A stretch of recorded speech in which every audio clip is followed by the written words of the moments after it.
Senior journalist Congress party MLC అభ్యర్థి Teenmar Mallanna KT Ramarao పైన Medipalli police స్టేషన్లో కేసు పెట్టినటువంటి పరిస్థితి. ఓవైపు కేసు కూడా కేటీఆర్ పైన నమోదైనటువంటి పరిస్థితి. కవితకు సంబంధించిన విషయంలో కూడా కేటీఆర్ పైన 353 కింద కేసు నమోదైంది బంజారా హిల్స్ పోలీస్ స్టేషన్లో. ఇప్పుడు మేడిపల్లి పోలీస్ స్టేషన్లో కేటీఆర్ పైన ఇంకో కేసు నమోదైనటువంటి పరిస్థితి.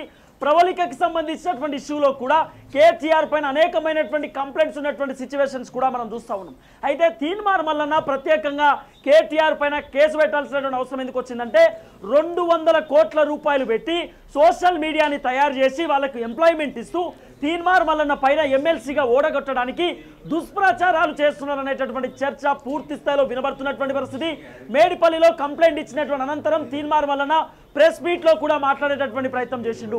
మీడియా ముందు మాట్లాడిండు. కేటీఆర్ కావాలనే నా పైన దుష్ప్రచారాలు చేపిస్తా ఉన్నాడు, నా ఓటమిలో కేటీఆర్ భాగస్వామ్యం అయిదమనేటటువంటి అంశంలో పాల్పడుతూ ఉన్నాడు, నేను ఓడిపోను ఖచ్చితంగా అనేటటువంటి కీలకమైన వ్యాఖ్యలు కూడా తీన్మార్ మల్లన్న చేసినటువంటి పరిస్థితి. అసలు కేటీఆర్ పైన ఈ కేసుతో ఏమైనా ఇబ్బంది అయ్యేటటువంటి అవకాశం ఉంటుందా, లేకపోతే కేటీఆర్ ఎవరినైతే సోషల్ మీడియాకి సంబంధించిన వ్యక్తులకు డబ్బులు ఇచ్చి ఇదంతా తతంగం చేపిస్తా ఉన్నాడు, రాష్ట్ర ప్రభుత్వం పైన కూడా నెగిటివిటీగా కేటీఆర్ స్ప్రెడ్ చేపిస్తా ఉన్నాడు, సోషల్ మీడియాలో ట్రోలింగ్ చేపిస్తా ఉన్నాడు అనేటటువంటి కోణాలలో కూడా తీన్మార్ మల్లన్న కంప్లైంట్ ఇచ్చినటువంటి పరిస్థితి. ఈ కంప్లైంట్ గురించి మాట్లాడడానికి నాతో పాటు సీనియర్ జర్నలిస్ట్ కటా కార్తీక్ అన్న లైన్లో ఉన్నాడు. ఒకసారి అన్నతో మాట్లాడదాం. కార్తీక్ అన్న, తీన్మార్ మల్లన్న మొత్తానికి మేడిపల్లి పోలీస్ స్టేషన్లో కేటీఆర్ బ్రో అత్యంత సన్నిహితమైన వ్యక్తి. కేటీఆర్ అంటే సోషల్ మీడియాలో ట్రోలింగ్ అంటే చాలా ఇష్టం కాబట్టి కేటీఆర్ పైన మేడిపల్లి పోలీస్ స్టేషన్లో కేసు పెట్టినారు. ఎట్లా ఉండొచ్చు కేసుకు సంబంధించినటువంటి అంశం, ఎందుకు కేసు పెట్టాల్సినటువంటి అవసరం వచ్చింది? ఎస్, తీన్మార్ మల్లన్న ఎమ్మెల్సీగా పోటీ చేస్తున్నాడు. ఖమ్మం, నల్గొండ, వరంగల్ పట్టభద్రుల నియోజకవర్గానికి సంబంధించి ఓటింగ్ కూడా జరిగింది, రిజల్ట్ రావాల్సి ఉంది. ఈ క్రమంలో ప్రచారానికి సంబంధించిన సమయంలో తీన్మార్ మల్లన్నని డిఫేమ్ చేయాలనేటువంటి ఒక దురుద్దేశంతో ఒకనాడు ఏనాడు ఆయన రాజకీయ భావాజాలంతో మాట్లాడిన అనేక కామెంట్స్ని కేవలం కట్ అండ్ పేస్ట్, మొత్తం వీడియో కాకుండా కేవలం తమకు కావాల్సిన పాయింట్స్ మాత్రమే కట్ అండ్ పేస్ట్ చేసుకొని కావాలని దుర్బుద్ధితోటి, కావాలని దురుద్దేశంతో తీన్మార్ మల్లన్నని ట్రోల్ చేస్తూ అతన్ని క్యారెక్టర్ అసోసియేషన్ చేసే ప్రయత్నం కేటీఆర్ చేశాడు. నన్ను కావాలని డిఫేమ్ చేసే ప్రయత్నం చేశాడు, సోషల్ మీడియాలో నా మీద కావాలని కొన్ని అపవాదులు లేపే ప్రయత్నం చేశాడు అని చెప్పేసే పేరుతోటి తీన్మార్ మల్లన్న కంప్లైంట్ ఇచ్చాడు. అదే ఒక విషయం మనం గమనించాలి. వాస్తవంగా సోషల్ మీడియాని ఎందుకు ఉపయోగించాలో అందుకు ఉపయోగించుకోకుండా కావాలని ప్రతిపక్షాల మీద ఇప్పుడు కేటీఆర్గా మాట్లాడుతూ ఉంటాడు, నా మీద తప్పుడు వార్తలు చేస్తే నోటీసులు పంపిస్తా సోషల్ మీడియాలో అంటూ ఉంటాడు, చాలామందికి నోటీసులు కూడా పంపిస్తూ ఉన్నాడు. మరి అలాంటి వ్యక్తి ఎందుకు కావాలని దురుద్దేశంతో ఇలా చేస్తాడు? మరి ఎందుకు చేస్తున్నాడు? తనకు వచ్చేసరికి ఒక నీతి, బయట వాళ్ళకి వచ్చేసరికి ఇంకొక నీతి. తన మీద ఏ వార్త ప్రశ్నించొద్దు, తన మీద ఏ మాట చెప్పొద్దు, తన మీద వచ్చే రూమర్స్ని చర్చించొద్దు, తన మీద వచ్చేటువంటి వార్తల విషయంలో చర్చలు, సారాంశాలు ప్రజలకు చెప్పొద్దు. కానీ మిగతా వాళ్ళ విషయాలు మాత్రం ఇష్టం వచ్చినట్టు ప్రచారం చేయొచ్చు. ఇప్పుడు ఒక విషయం గుర్తుపెట్టుకోవాలి మనం, రాజకీయ ఆలోచనలు రోజులు మారిన కొద్దీ ఆలోచనలు, అభిప్రాయాలు మారుతూ ఉంటాయి. ఒకనాడు మళ్ళీ అనుకున్న ఆలోచన వేరు, ఈనాడు రాజకీయంగా మళ్ళీ అనుకునే ఆలోచనలు, అభిప్రాయాలు వేరు. ఇప్పుడు మారుతున్న పరిస్థితి ప్రకారం ఆలోచనలు, అభిప్రాయాలు మారుతూ ఉంటాయి. నిన్నుంటే ఇవాళ ఉండాలంటే ఎలా? చిన్నపిల్లగా ఉన్నప్పుడు ఒక రకంగా ఉంటాడు, మెచ్యూర్డ్గా అయినప్పుడు ఒక రకంగా ఉంటాడు, ఎదురుగా పడ్డప్పుడు ఒక రకంగా ఉంటాడు. మనిషి రోజుకు ఒక రకంగా మారుతూ ఉంటాడు. కాకపోతే ఆ రాజకీయ ఆలోచనలు కూడా అంతే మారుతూ ఉంటాయి. పరిస్థితికి అనుగుణంగా, ప్రజల అభిప్రాయాలకు అనుగుణంగా, ప్రజల ఆలోచనకు అనుగుణంగా, మారుతున్నటువంటి రాజకీయ సామాజిక పరిస్థితికి అనుగుణంగా రాజకీయ ఆలోచనలు మారుతూ ఉంటాయి. సో మారుతున్న క్రమంలో ఎప్పుడో పాతప్పుడు మాట్లాడిన వీడియోలు తీసుకొచ్చేసి అది కూడా మొత్తం వీడియోలు కాకుండా కట్ అండ్ పేస్ట్ చేసేసి మరి అట్ట అనుకుంటే కేటీఆర్ గారి ఫాదరు కేసీఆర్ గారు ఆయన టీడీపీ నుంచి వచ్చాడు. అంటే సమైక్య రాష్ట్రానికి బలంగా కట్టుబడేటువంటి తెలుగుదేశం పార్టీ నుంచి వచ్చినటువంటి వ్యక్తి కేసీఆర్. ఆయన తెలంగాణవాది, పుట్టుకతో తెలంగాణవాది కాదు కదా.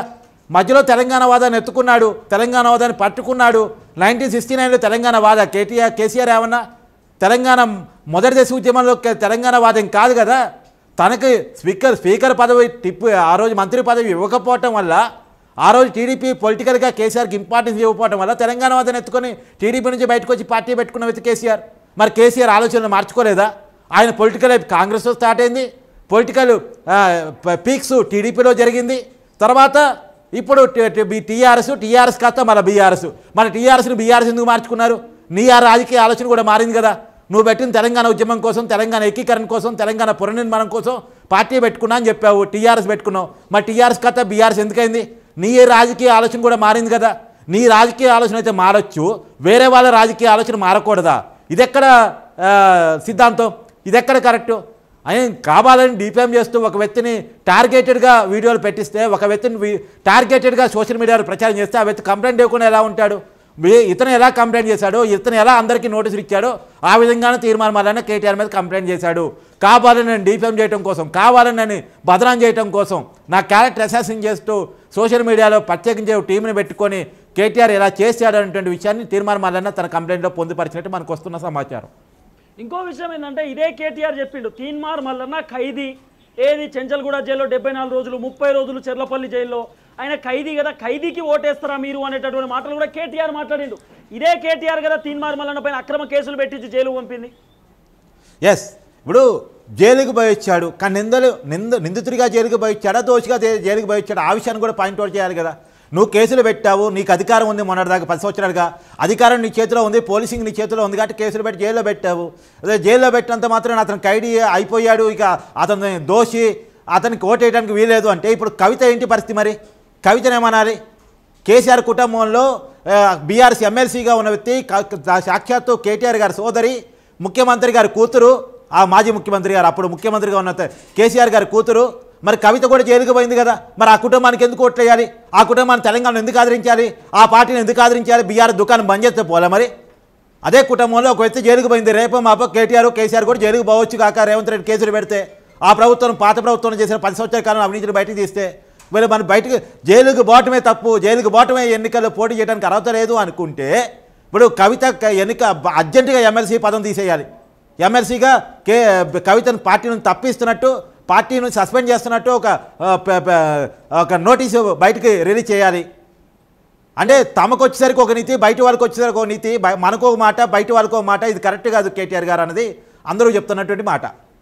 Yes, so thank you so much అన్న. సో ఇది కార్తీక్ అన్న చెప్తున్నటువంటి పరిస్థితి. ఎందుకంటే తీన్మార్ మల్లన్న అనేటటువంటి వ్యక్తి ఎస్, ఆయన ప్రశ్నించేటటువంటి కోణాలలో, ఆయన విధానాలలో, తన స్లాంగ్లో తను ముందుకు పోయేటటువంటి ప్రయత్నం చేసిన అనేక విధాలలో ఈ ఇంకోటి గుర్తుపెట్టుకోవాలి, మహా అంటే మల్లన్న గట్టిగా మాట్లాడటం వల్ల, క్వశ్చన్ చేయటం వలనో, గట్టిగా దుర్బాధ రాష్ట్రం వలనో, కేసీఆర్ గారిని గట్టిగా క్వశ్చన్ చేయటం వలన జైలుకు పోవచ్చు కాక, ఇవాళ కవిత జైలుకు పోయింది క్వశ్చన్ చేయటం వల్ల కాదు, ఢిల్లీ లిక్కర్ స్కామ్లో.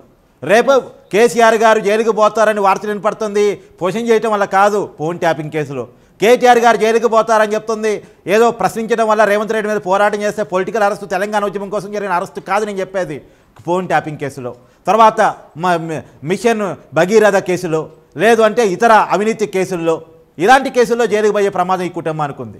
కానీ తీర్మానం మరణాన్ని జైలుకు పోయింది ఇలాంటి కేసుల్లో కాదు, అవినీతి కేసుల్లో కాదు, అక్రమాల కేసుల్లో కాదు, అరాజకాల కేసుల్లో కాదు, వేధింపుల కేసుల్లో కాదు, ఆడవాళ్ళని వేధించారనే కేసుల్లో కాదు, కేవలం క్వశ్చన్ చేశాడనే కేసుల్లో, కేవలం ప్రశ్నించాడనే కేసుల్లో. క్వశ్చన్ చేయడం అనేది ప్రజాస్వామికంగా, డెమోక్రటిక్గా అందరికీ ఉన్న హక్కు. ఆ హక్కును ఉపయోగించుకునే క్రమంలో నువ్వు కేసులు పెట్టి జైల్లో పెట్టావు నువ్వు. ఎస్, సో ఇది తీన్మార్ మల్లన్నకు సంబంధించినటువంటి ప్రధానమైనటువంటి అంశం. మొత్తానికి మేడిపల్లి పోలీస్ స్టేషన్లో కేసు పెట్టినటువంటి పరిస్థితి. కేటీఆర్ ఎట్టి పరిస్థితులలో నిన్ను విడిచిపెట్ట, పార్లమెంట్ ఎన్నికలు అయిపోగానే చెంచల్గూడ లేదా చెర్లపల్లి జైల్లో నువ్వు ఊసలు లెక్క పెట్టాల్సినటువంటి పరిస్థితి వస్తుందనేటటువంటి వార్నింగ్ కూడా తీన్మార్ మల్లన్న కేటీఆర్కి ఇచ్చినటువంటి సిచ్యువేషన్ కూడా మనం చూసినట్టు.